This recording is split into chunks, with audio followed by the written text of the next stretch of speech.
when you're up, you want to be as productive as possible. Yeah. That's the thing.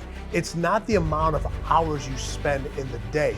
It's how much productivity can you cover in those hours. That day you called me, and I told you I'm gonna go work out, but I can't move my arm.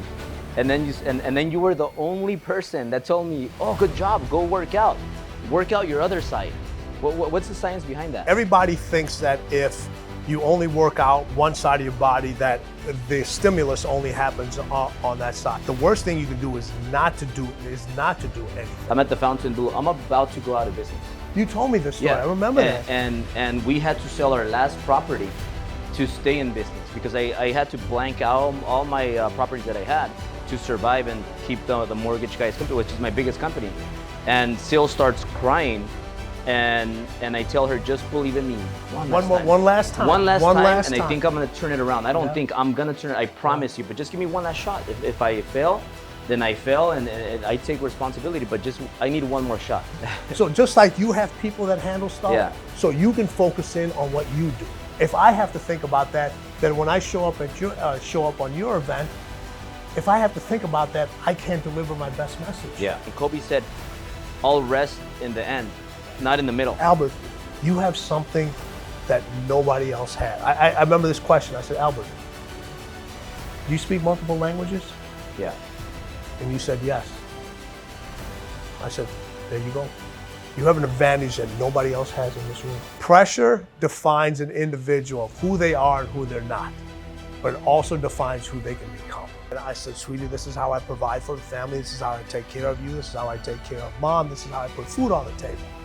You know, I'm not thinking I'm gonna get this answer. And she goes, Dad, if I eat less, will you stay home more? Whoa. Why do you have to be heartless? Use your heart less in order to win, because you win with your mind over your feelings. All the time. Albert, think about every bad decision you've made in your life. Anybody in this room, you made that decision with your feelings.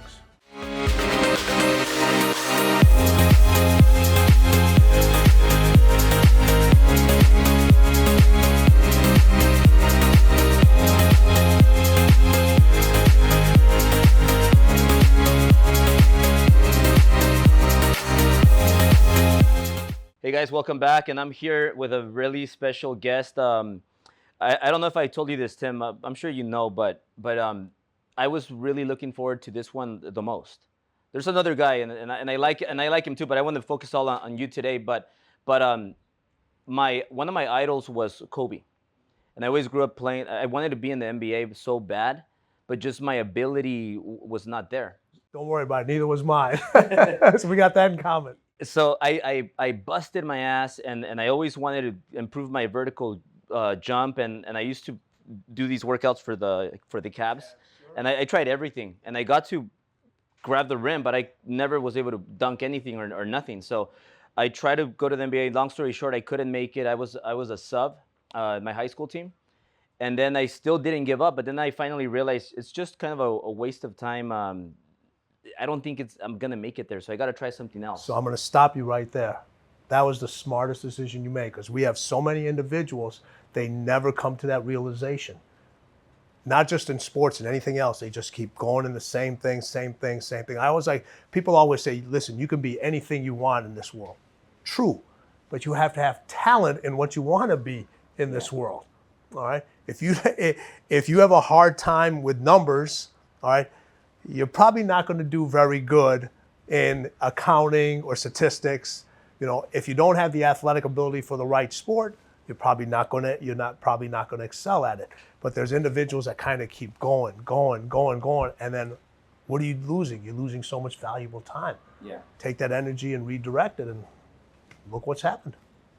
After that, I figured, well, maybe I could go to college and study kinesiology, which I know you studied, and I could be maybe Kobe's therapist or something like that. I beat you to it. I know. but I was so dumb. I was one of the dumbest schools in kids in school, high school, college, middle school, you name it.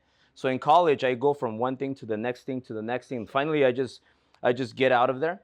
But going back, I wanted to be with Kobe so bad. And then before Kobe, I followed Jordan. Jordan was my ultimate favorite player. Before him, it was Magic Johnson. So I kind of went from Magic, then Jordan beat him, and then there was Jordan, and I idolized those guys.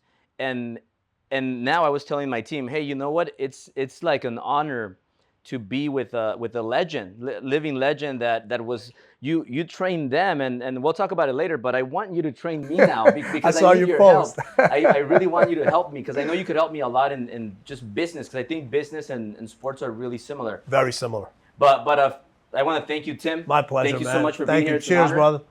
Drinking your Thank favorite you. tequila. Cheers, everyone. So I'm going to say one thing. Yeah. Never consider yourself dumb. All right? When you don't succeed at something, you can't figure out. You're not dumb. You're not interested. You're uninterested. You're not interested in what you're doing. Something doesn't capture your attention. So people automatically, teachers and other educators say, oh, this individual is dumb because they can't figure this out. Well, think about all the things that you are interested in and how quickly you learn those things. Yeah. All right? A dumb person, no matter what you put out of them, even if they're interested, they can't figure that out. So never let anyone, including yourself, so this is the last time I want you to ever think of yourself as dumb. They just couldn't find what you were interested in. If they were able to find what you were interested in, you would have never used that terminology again. That's the difference. You found what you were interested in, and look where it's brought you. Thank you, Tim. And one thing you say a lot is you're not always going to feel 100%. Like today, I had a lot of things going on. And I know you guys mentioned also that there was a few things that came up. And I just always find a way to adapt. Why do you think that's important with, like, how was Michael Jordan and Kobe when, because I'm sure sometimes playoff games, right, you don't feel 100%. And in business, sometimes you don't feel 100%. What do you have to do when you don't feel 100% and you still have to perform at a max level? Well, here's the thing. You said adapt. You got to adapt. All right, once you adapt to the situation, all right, you look at the situation, you see what's going on. Then you have to adjust to it. All right, these are the different moves I have to do. All right, adapting is a mental thing. All right, now I got to change. I got to adapt. I got to see what's going on here. It's an adapt. Adjust means you actually physically now have to do those things. And then the third thing is very important. You got to overcome. You got to overcome. All right, and that's the most difficult part. Now, if you don't adapt and you don't adjust and you lose yourself in a space where you're no longer thinking clearly or you're not in a healthy state of mind physically, it's very hard to overcome. There are very few days where an athlete is 100%. Yeah. I always say the athletes are 100% the first day of their professional career and the last day. Every playoff game, everything that's always happened with my guys, even during the season, they're never 100%. So we constantly have to make adjustments. We constantly have to adapt, which allows them to overcome those situations. If you always want to feel 100%, you're never going to get there. I always tell people, this is so important. All right, you can do things when you're 100%, when you're super motivated. How successful can you be on the days that you're not? You know, when you go to the gym, you're just like, I don't feel like doing this today. What do? When you go push yourself, you actually end up having your best workouts. You end up having your best workouts. It's the same thing in business. It's the same thing in life. It's when you have those moments, and you have more of those moments than when you don't have the other ones where you're constantly motivated, all that stuff. You have more moments where you got to push yourself, where you're down, all right? Those are the separation times. That's when you become, okay, that's when you become elite. That's when you become the best in what you do. Every day I work my guys out. They weren't happy to see me. Yeah. You know, it wasn't like, oh yeah, Grover's here. Let's go enjoy this. It wasn't like that. There was many times they would just look at me and they'd be like, oh, come on, man, let's go. We got to go. We got to do this. We got to do this. And it's important when you talk about being able to adapt and being able to adjust and overcome. It's who do you surround yourself with? Do you let people that just let you slide or let people hold you accountable? You know something interesting? When I got injured, my right arm, I remember. and I couldn't move it, so I needed to walk like this. Yeah. I couldn't put it down because it would burn so much. Yeah. And everybody told me, you got to rest. You got to take it off. You got to stop. Don't move it. Just don't work out. And I remembered Kobe when he used to shoot with his left hand. And I read I read a lot, all your stuff, and I know that there's where you made players work out one side of their body, but you call so weird. You called me that day. You called me, and and I told you I'm gonna go work out, but I can't move my arm, and then and then you were the only person that told me, oh, good job, go work out your other side. What's the science behind that? Well, so here's the thing. Everybody thinks that if you only work out one side of your body, that the stimulus only happens on that side. No, it happens on both sides. So like for people that have an injury, like if you have a broken leg, a broken arm, the worst thing you can do is not to do anything. Is to work the other side, because the brain will still send the impulse to both sides. You'll be able to recover. You'll be able to recover so much quicker. So that's when I saw that, I was just like, okay, no. The worst thing you can do is do absolutely nothing.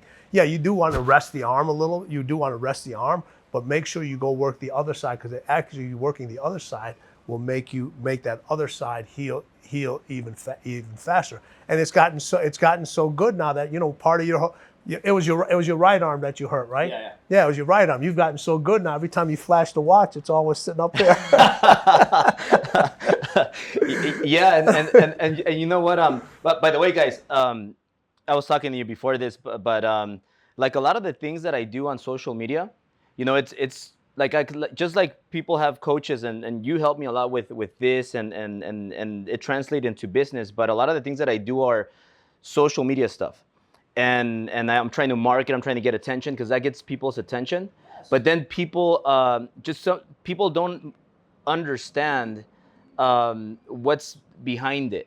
No, they don't. And people think sometimes that you're a bad person, that you're arrogant. Like Kobe, I remember the story from your book that you are with him and you guys are having some drinks, and then two guys. It's a road game. Two guys come in and they see two empty seats.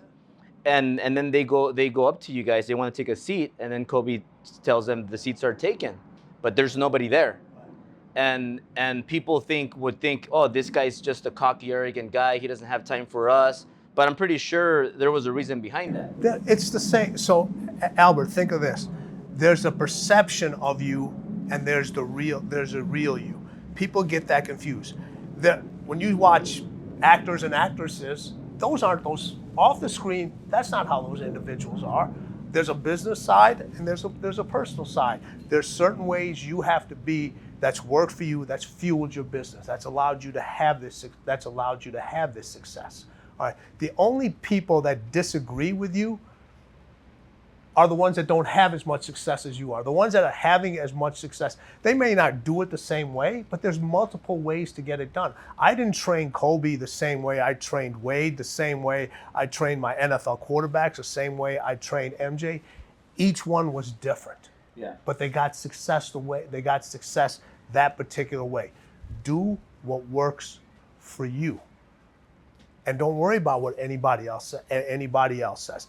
This is how you market. This is how you are. This has allowed you to be this person behind the camera. I know the Albert away from the camera. Family man, I've known the troubles that you've gone through. I've known that you've overcome. And here's the thing people don't understand. The struggles that you've had to go through in the past, everybody has to go through those things. All right? And it doesn't mean just because you become successful that those struggles don't continue. There's always the ability of wanting more, of doing more, not only for yourself but for the individuals that you touched.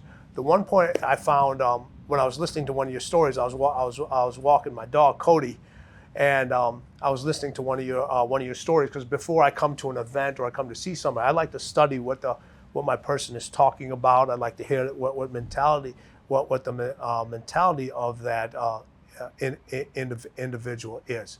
And I sat there and I listened to what you were saying. And one of the things that you said, and you know me, I'm an individual that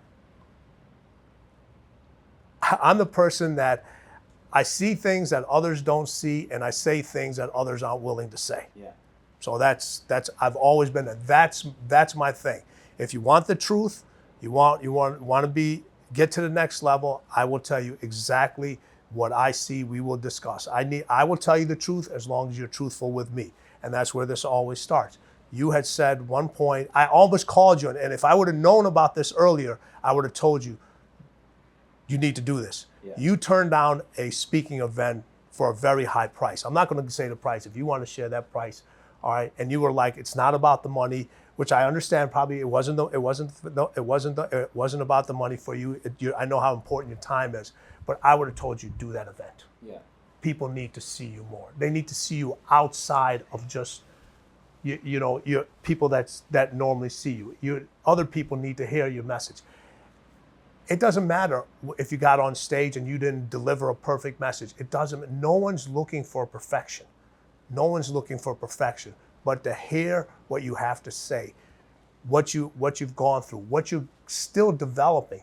That's a message that needs to be heard. So if you get that opportunity again, you need to take it. You need to take it. Don't think about it as the money.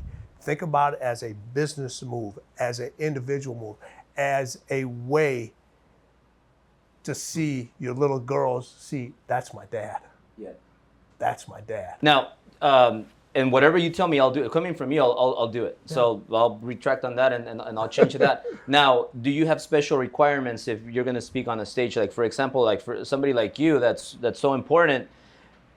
Like, you also don't want to speak in any stage if there's not enough people, if the setting's not right, if it's not the right audience. Is there some requirements that you have that are up to your standards? You see that young lady right over there? Yeah. You're gonna have to put a mic on her. So just like you have people that handle stuff, yeah. So you can focus in on what you do.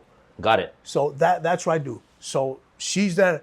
She knows what my requirements are, what the audience is, what needs to be, where we speak in the lineup, what times, all that stuff. If I have to think about that, then when I show up on your event, if I have to think about that, I can't deliver my best message. Yeah. I can't.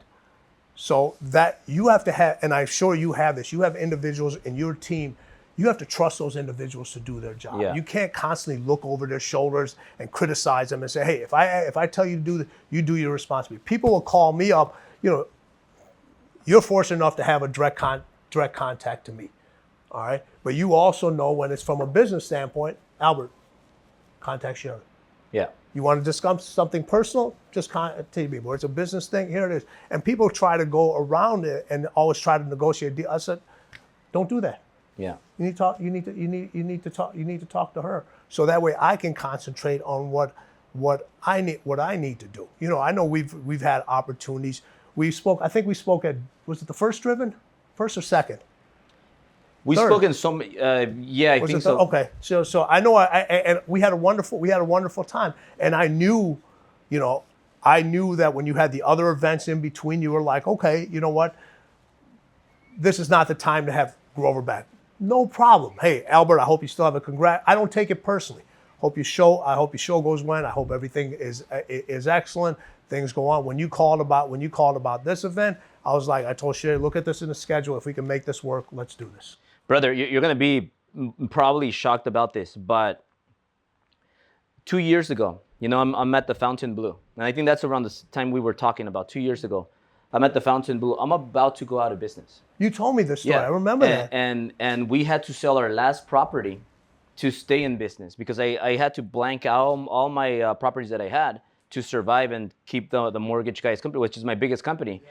And Sil starts crying, and I tell her, just believe in me one last time. And I think I'm going to turn it around. I don't think I'm going to turn it. I promise you, but just give me one last shot. If I fail, then I fail, and I take responsibility. But I need one more shot, because she knew what was going on. I maxed out all her credit cards, used all the money, and the reason why for that event is because I was tight on money. That's why I couldn't make Tim Grover work. It was no problem. But see, what you just said, something that was so important. All right, she knew what you were doing. You like, hey, listen, I need to max out. If you go around and she finds out later that, man, you maxed out my credit cards and she didn't know. Listen, that's why she believed in you, because she knew exactly what you were doing. It wasn't you were trying to hide anything. You were not, listen, in order for this to make this work, and people take the things, I understand. There's certain levels. I've walked away, just like you've walked away. You were like, hey, listen, I can't use Tim for this event. No problem. I've walked away from clients. I was like, listen, I'm no longer what you need. I'm not in your stage, in this stage in your career, I am no longer what you need. All right? I am officially a bad investment. That's what I told the client. I said, I'm officially a bad investment. And I walk away from them. My clients don't, majority of my top clients, they don't leave me. I leave them because I'm like, hey, listen, you're at a different era in your career.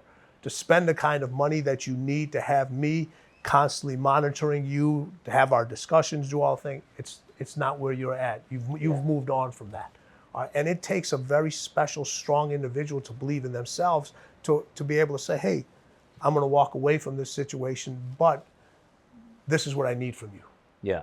And you know what one thing that if I could give you like some input from me is, please, you know, in the driven that you did in LA, you said, oh my, because my daughter was there, and you said, I'm not gonna use the F. I think you threw the F bomb, and I felt like you kind of felt like you couldn't say the F bomb because of my little girl or other kids that were there.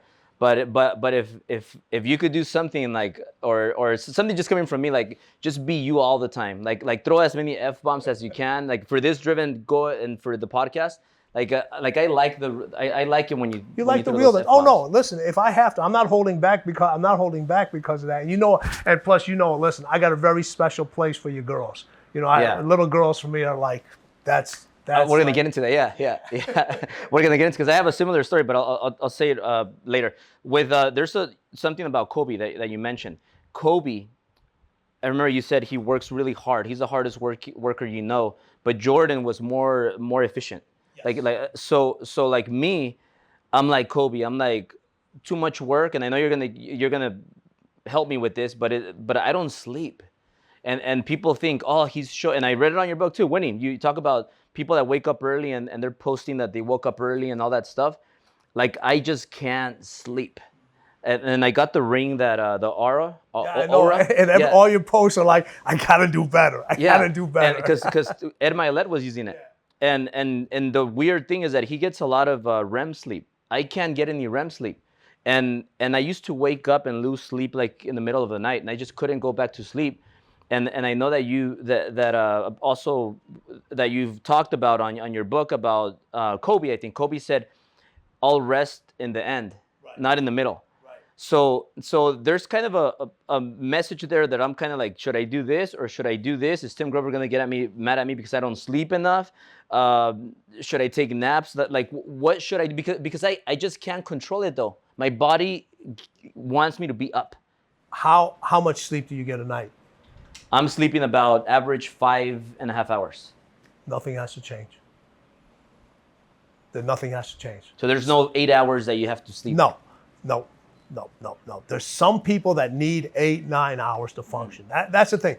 Everybody gets in this state of saying, when they hear a guru or a social media person say, this is what I do, and they want to make it their routine. Yeah. It doesn't work for everyone else. All right. It's funny. I work with an NFL one of my NFL quarterbacks, Russell Wilson, who plays for the Seattle's. Everybody came in and told him he needs to sleep more. He's another 5.5 hour guy. Yeah. So I said, okay. So his staff, I said, okay, let's monitor his sleep. So they were monitoring his sleep, and I looked at all the time. The times that he slept over 6 hours, he actually performed worse. Yeah, that happens to me. He performed worse. But everybody was telling him, because the science says you need to do this, Yeah, in the general population, in the general public, it is. Now, I'm not telling everybody you need to do 5 hours worth of sleep because, it's worked for Albert and it's worked for Russell and it worked for Kobe and it worked for these people. No, you got to find out what works for you. If you're an individual that wants to get up before the sun gets up and you're ineffective, don't do it. People always ask me, when's the best time to work out? I tell you, whenever you can work out. That's the best time to work out. Whenever you can get into the gym. Now, if you're a performance athlete, that's different. Now we got to kind of strategize some things. But for the average individual, for a person that just wants to be healthy, when's the best time to work out? Whenever you can work out. If your performance is not at its peak level, then we need to make some adjustments, and you might need to sleep some more. Listen, At some point, as you get a little older, you may require, say, you know what, in the middle of the day, I may have to schedule a 20-minute nap, 20-minute nap. All right, and that's what I did with Kobe. I said, Kobe, okay, let's do this. How about if we schedule a nap? He goes, meditation? I said, no, not meditation. I said, just a nap. I said, you could be 20 minutes by yourself. I don't care. Just go in a room, nothing is. I don't care if you sleep. Just turn your phone off, turn the TV off, and just let your mind shut down for 20 minutes. That's exactly what I did right now, and this is really important. Like, what I'm not here to market or to do the Instagram stuff. Like here, I feel like it's like a friend to friend. I don't have to be anybody right now, but Albert and Tim, and because I trust you so much, you know, and I didn't believe in apps. Like I'm not an app person, but I like to do something that I listen to my body, and you could tell me if it's wrong or right. But I listened to my body, and one day I woke up a day in advance. What I mean by that is I fell asleep like at 8 because I was so productive that I just, at 8, I was exhausted. I go to sleep, so I wake up, and I was wearing the Fitbit at the time, not the ring. Sure. So I fell asleep with the Fitbit, and I wake up, and I know you're big on routines. So I have my routine in the morning. It's always the same, just like Michael Jordan. And I have this routine, so I do my same routine, and I'm like, I feel great. Like I feel so energized, and because in the mornings I'm like super pumped up. But in the nights, after 18 hours, 16 hours, 14 hours, whatever of battling, I'm exhausted. So I wake up and I feel super fresh. So I'm doing my routine, and then when it's time to look at my phone, I'm like, wait a minute, it's 12:20 something. And I'm like, what time did I wake up? And I go back and I look at my app, or the Fitbit, and it says I woke up at 11:46 p.m. So I woke up a day in advance, and I'm like, this is crazy. This is, everybody's gonna say it's not healthy, but I felt good. So I just go to my morning routine and everything else, and then obviously time catches up with me. Sure. So I'm like, okay, well, you know what? It's 8 o'clock in the morning. Let me just close my eyes for a bit. And I take like a short little nap, and then I'm back. And that day was the most productive day of my life, I think. Yeah. Is there anything weird about that? No, it's not weird about it. You got to listen. You got to listen to your body. If your body tells you, "Hey, I need to shut it down," shut it down for a little bit. All right. It's not. You want to be, when you're up, you want to be as productive as possible. Yeah. That's the thing. It's not the amount of hours you spend in the day. It's how much productivity can you cover in those hours. You know, there's people that are up 16 hours a day and could literally be up 4 because that's how productive they are. They're only productive for 4 hours a day. 4 hours a day. All right. And there's other individuals that are so productive that they could be productive. They could do 12 hours worth of work in 8 hours. Mm-hmm. You know, in the book we talk about this. It's what individuals have to start doing, and this is going to be so important, is we have everybody that wants to manage time. You're always managing time. We got to go from this to this to this to this to this. Everybody's on the schedule. Time. Stop managing time. Start managing focus. When you start managing focus, you have so much more time. You have so much more in the day. There's so much you can be more productive of because you're managing your focus. You're in that moment. When you're in the gym, you're focused. When you're with your kids, you're focused. When you're with your significant other, you're focused. When you're in your meetings, you're focused. When you're, when you're at with your business, you're focused. When you have those things, you have so much more time. You have so much more time to do. People that are constantly managing time, they get average results because they're trying to finish too many things, and they're not doing it to the best of their ability. Yeah, 2 years ago when I told you about that, I was losing sleep because I was like broke, but I was making millions, but all the millions were going away to survive and keep the business running. Now, like I want to, because this is special to me. So, and I'll probably get emotional later on, but now it's not about the money, but I'm doing pretty well. I'm doing pretty well differently than 2 years ago, but I still wake up and I lose sleep. But I'm super excited. Like I get ideas and I start thinking and I get so excited about stuff. and I feel like I'm always sprinting. And people say, and I know you don't believe in this, but when people tell you take it easy, you know, you have a lot of time. It's not a sprint; it's a marathon. And I know you say it's a sprint for the rest of your life, right? It's a sprint. Hey, listen, it's a many sprints inside that marathon. All right, that's where it is. Listen, if you look at it, you're in a very competitive business. You're in a very competitive business. All right. If you're not sprinting, somebody else is, and they're passing you up, and they're getting the results. They're getting the clients that you want to do. So the business is a marathon. All right. The business is a marathon, but you have to sprint inside that marathon to be successful. And people don't want to sprint because it hurts too much. When I know you're an avid treadmill guy. You know, you post yourself working out on the treadmill. There's a big difference between running on that treadmill at 5 miles an hour and running at that treadmill at 10 miles per hour. Yeah. Which is more difficult. 10 miles. Exactly. And an incline. Exactly. All right.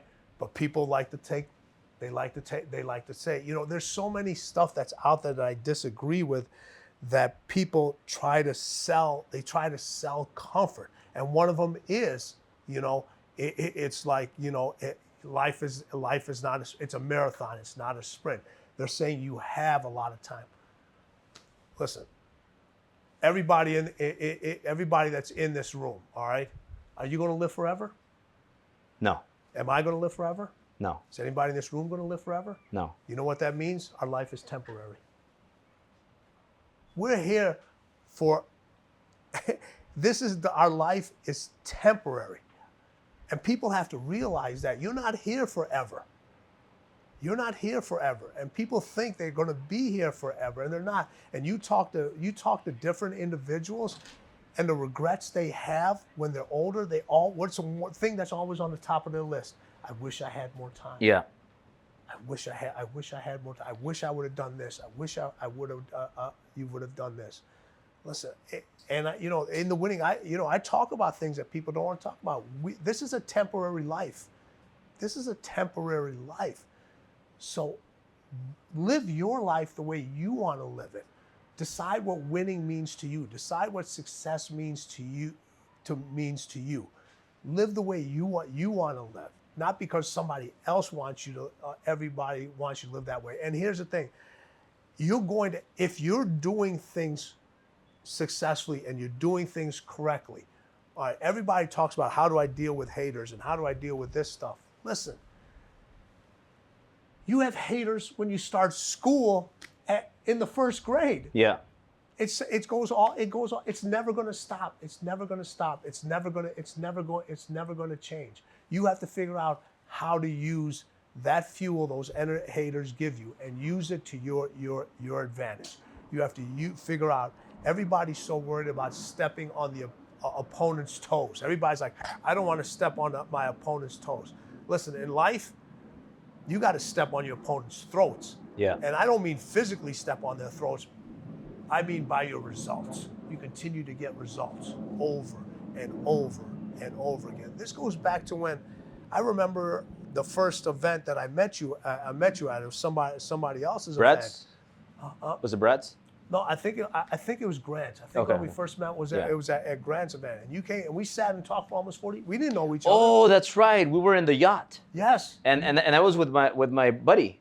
Yeah. And you know, like we won't mention names, but you know, one of us had more drinks. Yes. And we're there and we're asking you questions. But and you sat down with me, and I never forget this. And you were like, "Man, I'm so." I said, "Albert, you have something that nobody else had." I remember this question. I said, "Albert, do you speak multiple languages?" Yeah. And you said yes. I said, "There you go. You have an advantage that nobody else has in this room. Nobody else has in this room. Use it. You can target a whole market and talk to individuals that we can talk to and that we cannot talk to, because you can actually relate to those. You can actually relate to those individuals. And all of a sudden, I just saw your eyes they were like I was like, you're like, wait a minute, that makes Yeah. that makes Yeah, that yeah. makes that makes so much that makes so much sense.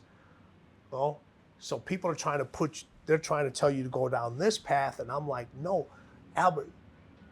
Everyone else was telling you stay in your lane, stay in your lane, Yeah. and I'm like, no, Albert, you decide what lane you want to drive in. Yeah, yeah. All right, you decide what lane. When you drive the Rolls, you drive in a different lane. When you drive your Ferrari, you drive in a different Yeah. lane. When you drive your Lambo, you drive in a different lane. But guess what? You get to choose what lane you want to drive in. So many other individuals tell you that you need to be a certain way, because what happens was everybody was telling you what to think, what to think, Yeah. what to think. I never told you what to think. I wanted you to be able to how to think. You have the ability of how to think. And then once we open that up with you, listen, was everything successful from there? No. But it opened up a thought in your mind that had been closed before. Doesn't mean you're not going to struggle. No, you are going to struggle, because anytime you get a new concept, new idea, there are going to be struggles. As many wins as you've had in your lifetime, you've had more losses. Yeah. You just have. Michael Jordan played for 15 years. He won 6 championships. All right. I'm not the greatest mathematician in the world, but I know 6 is less than 15. So that means he lost more. Kobe played for 20 years. He won 5 championships. So that means 15 years he didn't win the championship. Mm-hmm. 15 years. In order to understand winning, you have to understand losing first, because you're going to lose more in life than you're going to win. But it's your decision whether you're going to stay a loser or you're going to take it and understand that the road to winning goes through losing. What separates the people that lose and stay down to the people that lose, like Kobe and Jordan, and they keep going until they win? Because another question that I could relate to this is when you told me you gotta target use your Spanish, you speak other languages, but I didn't want to do it till I was ready. Right. So now I did it, and now it just multiplied everything, because nobody can reach that audience like me, I feel. But why did it take me long? But I did do it, but I was ready for it. I wanted to wait till I was ready. But most people, I would say 99% of the people, they lose and then they stay down. Why? You know why? Because there's more people down there. I say one of the things I talk about in the book, okay, the road to paradise starts in hell. It starts in hell. It does. But what I meant by that statement, and people, it does start with a difficult work and so forth, but everybody looks at hell as a bad place, all right? But what people don't understand about hell is that's where majority of the people are, because that's where comfort is. That's where ease is. That's where relaxation is. That's where the excuses are, because there's so many people that will agree with you. That will give you the reasons why you didn't succeed. We'll make an excuse for you. We'll agree why you didn't push yourself. Hell is a comfort place. It's a comfort physical place. It's a comfort mental place. We went through this pandemic, and who knows if we're going through it again. How many individuals let their health go? I can't go to the gym. I can't do this. I can't do that. All right. Well, the people that their health was that important to them, they figured it out. They figured it out. It's the same thing. There's so many more people in hell that pull you back in there because it makes them feel better. You know how many people started with you in this business or wanted to partner with you, and then now that they kept trying to pull you back because they're still here. Yeah. They're still here, and they're permanently stuck there. What you do is every time you start a new business, you start something, you go back and visit that hell, because it what propels you to keep going, to go a little bit farther. You use that for energy, not for comfort. All right? Most people use it for comfort, but the individuals that are smart understand. The individuals that win all the time, they know that trip has to go. They have to go back to them, because it re-energizes them. It's like, all right, now how badly do I want to get out of this place again? Yeah. And you know what, moving to our daughters, 'cause I know that it's important. Uh, I can't wait till you see them now because they're bigger than the last time you saw them. But part of my morning routine is when I wake up, first thing I do is I give them a kiss. I kiss my little girls, and they kiss still, and then I go do my morning routine, and then Kids first, the kids are still. the kids. Good. Yeah, and when I when before I leave the house, if they're sleeping, because a lot of the times I leave and they're still sleeping, I go back and I kiss them before I leave the door because I never know if that's going to be the last time I see them. And then to people they might be thinking, oh, you're being negative because what if you don't see them? But to me it's really special because I want to make sure that at least I gave them a kiss, because I never know what could happen in the world. Like you said about your life is right. It's temporary. You just don't know. And one of the times that it relates a lot to your story, and I know you said it a lot of times, but if you could say it again, because I think it's something that has really impacted me. Because my daughter, I have this routine where I have a first day where I go to the office and I have a gym in the office. I'm there with my team, my office, and then I come back like in the middle of the day to do my cardio, shower, and then get back to the office. But every time I come, my daughters, they and now the little one's the same. So now, before it was just Italia, the big one, they'll run to me and they won't let me leave the door.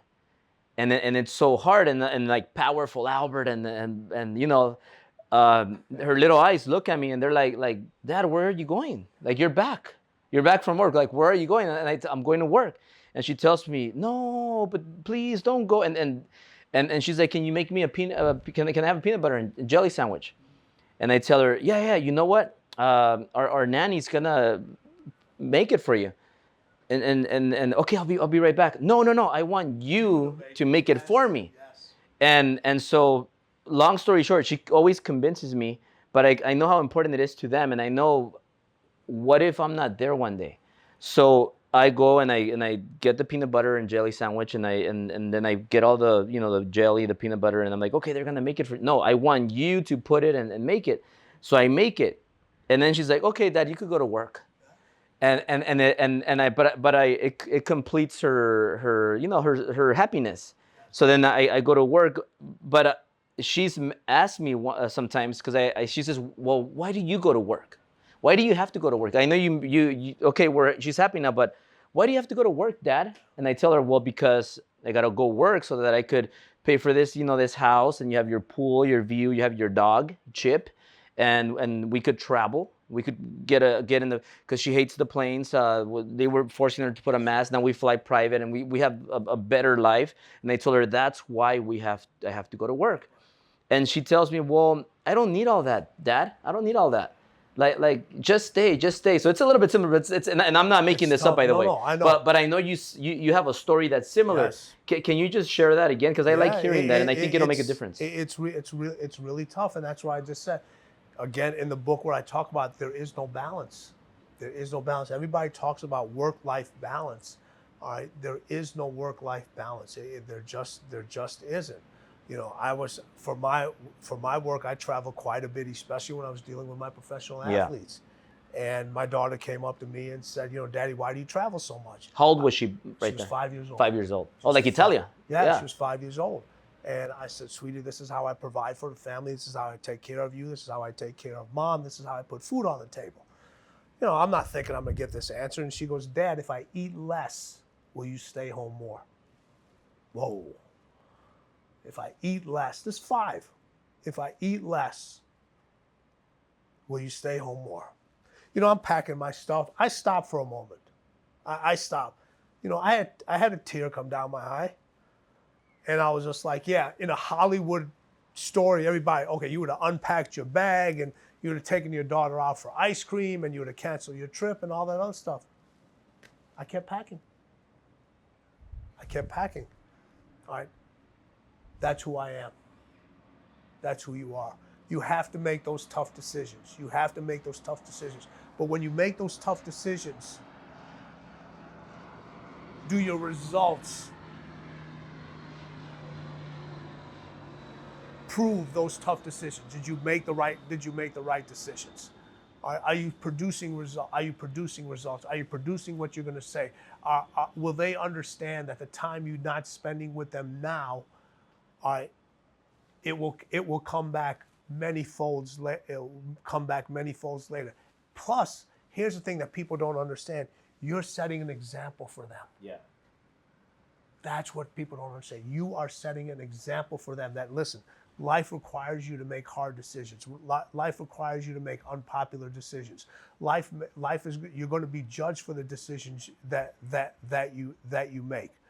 All right. Not everybody's going to agree with those decisions. So you're actually teaching the individuals that, listen, hard decisions require sometimes, many times, to override your feelings. As we discussed earlier, your mind has to be stronger than your feelings, and it's extremely tough when it comes to kids, especially with fathers and little girls. Yeah. Because it's really difficult for us to say no to them. We want to provide for them. We want to take care of them. But what's going to happen with Italia, as when she gets older? I had this conversation with my daughter, and I just said, hey, I want to talk to you. And she goes, Dad, I understand. She goes, you set an example for me. You produce the results. I'm able to experience more things. I'm able to do those things. But here's the thing, the moments that you are with her, you're with her. Yeah. And that's the thing that's the things that they remember. Now, this isn't for everyone. This isn't for everyone. Listen, the shiny objects, the watches, the cars, the planes, the money, it's not for everyone. That's okay. But don't judge the people that want that stuff. Don't judge them for it. We're not judging you for not wanting it. Listen, if your thing is like, you take your daughter to school, you take your kids to school in the morning, you pick the... They know a legend is here, that's why.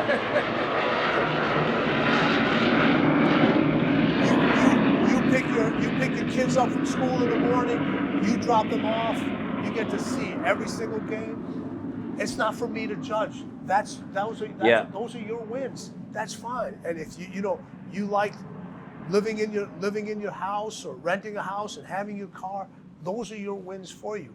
If I don't judge you, then don't judge me for the way I live my life. It's my life. Yeah. Right? My wins are different than your wins. The way I see things, it's different. And if people would just accept, here, this is what's important. This is what's important to me. But is that really important to you, or are you just saying that because you couldn't dedicate the time to get to where you want? And adding to that, you know what balance means to me? Like when people say balance, or they try to say that, well, you're not a good father because you're always working and you don't spend quality time with them, you don't whatever. One of the main reasons why I like to get my plane and fly private, we're chartering right now, but we're getting a plane. Yeah. We're getting our own plane. But the main reason for that is because I want to have my daughters in the plane with me. And there's a birthday party of a special friend, and I decide to go, I'm gonna take my girls with me. So they go with me. I take my team with me, sometimes, and they're there with me. So I'm including them in what I'm doing. And then they're seeing like, wait, Dad is, he comes here. It's a party, but it's also work. And they see what me and Sil are doing all the time. Sil's always working. I'm always working, and that's the number one reason. Maybe one of the few reasons why I want to do that, because I want to bring them with me and I want to include them in my life. Also, there's a difference. It's funny. Everybody always says with other individuals, you don't spend quality time. All right. Well, how are you going to judge what my quality time is? Just because you might be spending more time with your kids or more time with your spouse, that doesn't mean you're more effective. There's people that go into the gym. I work out 3 hours a day. Not me. I'm saying people that come up to me. No, you don't. No, you don't. Your body cannot physically work out for 3 hours a day. It just can't. It just can't. You're in the gym for 3 hours. but that's not quality time. There's a big difference between when people say you don't spend quality time with your kids. Oh, well, wait a minute now. Just because you might spend 8 hours with them in a day and I might only spend 4 hours, or just because you spend more time doesn't mean that's more quality time than I spent. That's a big difference over there. Yeah. And one thing, Tim, I have a few more things because I know I don't want to go way over, but it's easy to win when nobody is on you, right? But then when what happens when the spotlight is, because for example, now today it's different than it was 2, 3, 4 years ago. Now before it was everybody making fun of me. Oh, he's faking it. He's not. He's. It's not his car. It's not this. It's not this. It's not his house. And That still hasn't stopped, Albert. it doesn't. It still hasn't stopped. All right, those people still don't believe it's your car. They still don't believe it's your house. They still don't believe it's your dog. There's many people that don't believe that's your wife and kids. You know what happens now? Now they're kind of seeing that, hey, now he actually has it. Now he's successful. So now the spotlight is on you. So now what they're doing is now it's a different way. You have to figure out a different way to win now that the spotlight is on you. Like, what's the difference between when nobody cares about you and then when the spotlight is on you, all of a sudden you still have to perform and there's a lot of pressure. What do you have to say about the pressure? Well, we talked about this, about pressure. Pressure is a privilege, all right? You want to be put in those situations, but here's the difference. You know what makes the superstar athletes so successful? You hear this all the time with individuals, and you hear this with speakers too. Yeah. You hear this with speakers when you go to events and all this other stuff. They say, I perform better under the bright lights. Yeah. Okay. The best of the best never notice the lights. They never notice the lights. Like you said that in the beginning. Yeah. They never notice it. They don't care if the lights are bright. They don't care if they're dim. They don't care if they're pink. They don't care if they're purple. They don't care if they're on. They don't care if it's off. They said, you have to perform. You have to perform. Some of your best ideas, and you said this on time. You said this. Some of your best ideas come when you're in bed alone in the dark, or lying in bed. It's at nighttime when you're by yourself. There's no lights on. There's no lights on. Are you saying you can only come up with ideas and concepts during the day? So you're going to say literally that I can only perform when the sun is up. Well, what happens when it's raining? What happens when it's cloudy? Yeah.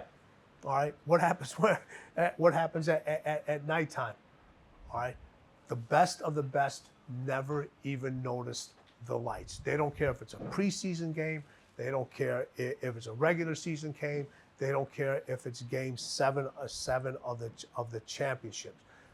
They have put in so much work and so much effort and so much preparation that they never even notice the lights. Because if you're noticing the lights, you're not in the moment. You're not in the moment. That means you're paying attention to the lights. I didn't even notice we had we had until I just looked up that we have all these lights on in here. You don't even notice that. People want to be put in a pressure situation until you put them in a pressure situation. That's right. That's right. You know what pressure does? All right. Pressure defines an individual of who they are and who they're not, but it also defines who they can become. Wow. Who they can become. That's you powerful. put somebody in a pressure situation, that you'll find out who that person can actually become or not. So that defines pressure is a privilege. 100%. It's a good thing. It's a great thing. You know what's the difference between pressure and stress? Yeah, I was going to ask you that. It's very simple, okay? Stress is pressure you decide not to deal with. So you're going to be put in a pressure situation. You have to make, the more success your businesses become, the more successful you become, the more workers that you have, the more people that you have to look out for, your decisions now affect everyone. That's more pressure, isn't it? That's more pressure. All right. That's more of a decision making process. A lot of people don't want to be put in that situation. If you're put in that pressure situation, accept it. Stress is just simple. You have to make a pressure decision every single day, sometimes every single hour. If you don't make those decisions, then tomorrow you have more pressure situations. The next day you have more pressure situations. That's what happens. That becomes stress. Deal with that pressure every single day. Deal with it every single day. That means you're doing something correct. That means you're setting unrealistic expectations and you're expecting to achieve them. People that don't put pressure on themselves set only realistic expectations, or sometimes unrealistic in the wrong way, where they're not high enough. Yeah. I always say like this, people that always say, listen, set the bar higher. You know what, to me? Don't set the bar higher. Throw the bar away. Because if you set a bar, that means you're limiting yourself. Yeah. Don't limit yourself. Yeah. In your book, you talk about Michael Jordan. He's playing, and then somebody's about to have a stroke or having a stroke, and then he gets better, and then and Jordan goes and checks on him. Is he good? Is he alive? He's alive. Okay, we need a sub, and then I have a game to win. I got a game to win. Yeah, exactly. And it was a heart attack. It wasn't a stroke, but it was a heart attack. I like to not focus on things I can't control. I can't. So people tell me a lot of the times, Albert, how you deal with stress good? Like I can't imagine how much stress you have. And I tell people, well, I don't worry a second about things that I can't control. Like if I can't control what Tim's gonna wear, so why am I gonna be thinking about what is he gonna wear? I can't control distractions that are going on, planes flying. So is that gonna stop me from what I'm doing? So I put all my energy into things I could control, and I feel that helps me overcome stress or anything that happens. You know why? All right, this is why. Because when you control the things you can control, it makes the uncontrollable things easier to control. Doesn't mean you can control them, it just makes them easier to deal with because your mind is more clear. Everyone's going to have uncontrollable things that happen in a day. Everything that's going to have You talked about it just when you checked into this thing. Hey, my room isn't right. This is going on. The kid. All right, I had a disagreement. With Sil. All those things. All those things were uncontrollable. But now, if you didn't control the things that you can control, you would have handled that situation completely different. Yeah. You would have gotten an argument. You would have gotten an argument with Sil. All right. You would have had a different mindset towards your kids. And that would have affected your performance here. Yeah. And I went for a walk. I don't want to spend too many seconds on this, but I got pissed off, so I went for a walk, and I wrote this down because I want to read it just like you said it. Why do you have to be heartless? Use your heart less in order to win, because you win with your mind over your feelings all the time. Albert, think about every bad decision you've made in your life. Anybody in this room, you made that decision with your feelings. If you would have made it with your mind, it would have turned out differently. Yeah. It's so many times we make so many poor decisions with our feelings because those decisions aren't for ourselves, they're for somebody else. Yeah. All right. Hard decisions require your mind to be stronger than your feelings. Yeah. It does. You are going to hurt individuals. I could have told you, I don't know how many years ago, Albert, don't worry about it. Everything is going to be great. You're going to be a success. Give you a big hug and kiss. Let's give a high five. Let's give a high five. Let's go to no. I'm going to talk to you real. Here it is. I didn't know you from anybody. This is what. Don't quit. This is what you got to do. Here's the situation. I've given you the information. Now, what you do with that information is up to you. Yeah. What you do with that information is up to you. Yeah. I always tell you, I say this. As a matter of fact, I sent a reply on one of my Instagrams to somebody. I said, knowledge is free. It's what you do with it that's going to cost you. Oh, yeah. That's what's going to, that's the price. Yeah. That's the price. I can sit here, the lineup that you have at this event, I'm not even going to spoil it for people. You're going to get a lot. Listen, you got to pay to be at this event. All right. The information you're going to get is going to be invaluable to a lot of individuals. Well, you got to go do something with it. Mm-hmm. You got to go do something with it. Otherwise, it's just more information that you just collect in here, and you have more. Now you have more of a clog mindset instead of having a winning mindset. Yeah. How many times did you tell somebody or a client to do something and they didn't do it, And did you ever like fire some of those people? Oh, I fired more. I've let go of more clients than I've actually worked with. You know, I've had clients that come in and, you know, it's funny. They'll say, "I'll do anything." Until they have to do it. Until you have to do anything. Then my response to them is like, "Welcome to anything." Yeah. And they're like, "Yeah, this ain't for me." Yeah. So Tim, most people would, you know, they get into arguments or something happens and then it fucks up the rest of their day. Today, I tell Sil this, look, and me and Sil love each other, by the way, and she pushes me and I push her, but I tell her, you know, why do you have to piss me off every super important special thing that I'm gonna do? So I was taking it personal, and then I kind of said, wait, I just finished this book, Winning, and Tim talks about like your mind is more powerful than your feelings. So why am I gonna let my emotions and feelings ruin my special moment? So I go out and I go for a walk, and I'm just programmed that way now. And I go out and I go for a walk, and magically, I feel 100% better because I see the water, I see everything, I see. You cannot control what happens to you, but you can always control how you respond to it. Yeah. You can always control how you respond to it. Albert, you have to understand now. You're in the public eye. This is something that you wanted. This is something that you worked extremely hard for. All right. So everything you respond to now, Yeah. it's magnified. Yeah. How you react. Because guess what? Everybody's got one of those things. And I'm pointing to his phone. So you don't know who's watching you. You don't know who's filming you. You don't know who's listening to your conversations. That's one of the prices of winning. That's one of the prices of winning. All right. Everybody is going to watch what you say, watch what you do, watch how you act towards individuals. All right. And you have to have so many times. That's why I just said when you're not sure, just say, hey, I need 20 minutes, or I'm going to walk away. It's never that bad. It's never that bad. Yeah. And Tim, I want to leave the rest for people to hear it live and watch you at Driven 5. So happy that you're going to be part of that, by the way. But I want to ask you this one last question before we end this. Why does winning fuck your mind?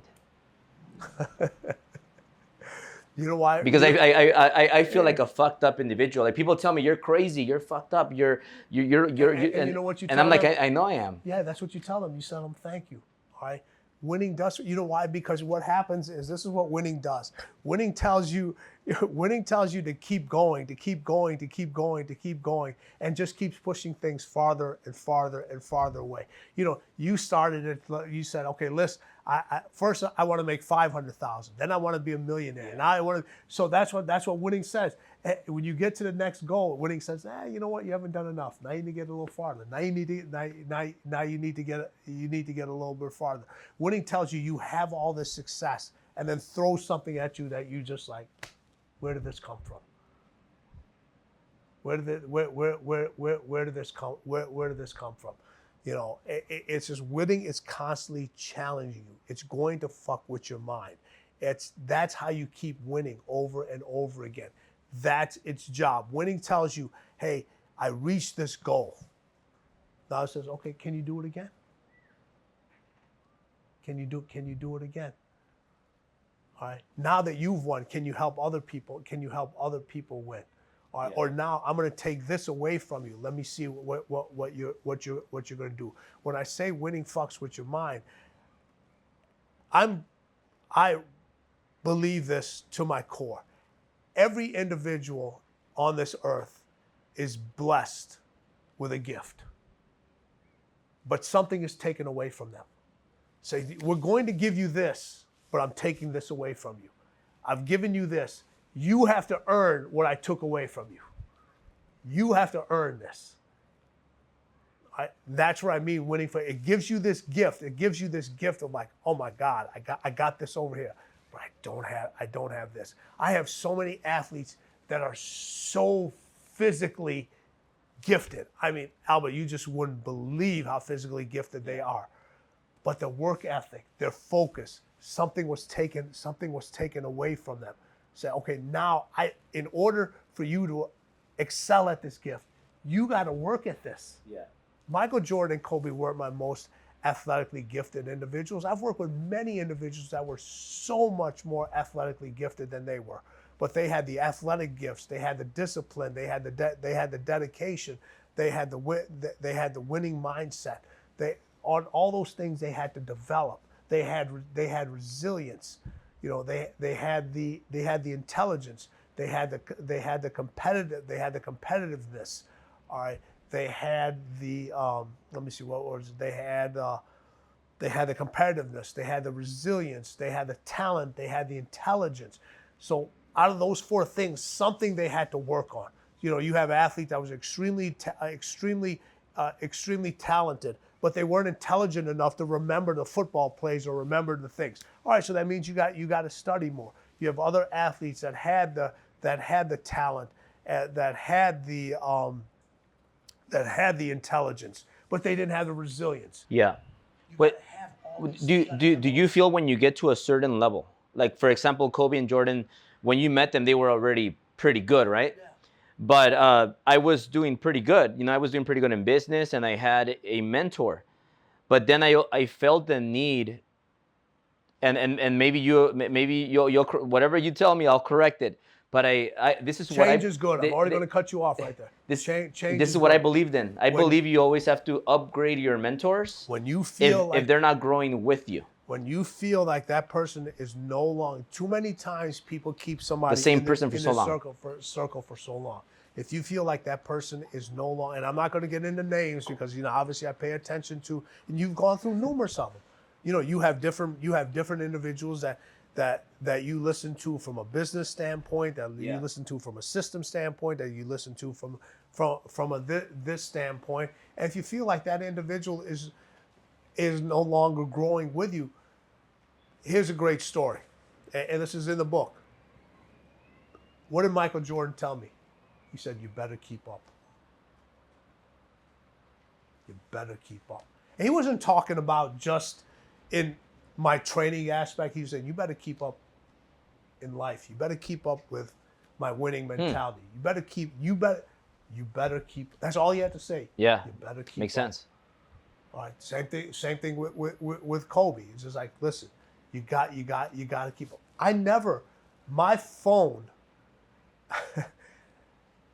My phone is on 24/7. I have to be. You have clients all over the world, right? I have to be. I got soccer players in Europe. I got people all over the place. It has to be. I turn off my text, but I was like, if it's that important to me, call me. I will pick up the phone. And it's cost me something. That has cost me. It has. It has, because you know what? We discuss personal stuff. So I got to pick up the phone. I got to get out of bed. I got to walk out. I got to walk out of the room, and whatever I'm discussing with.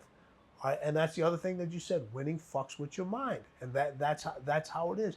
And they know when that phone rings, I gotta answer it. It's not an option. It's not an option.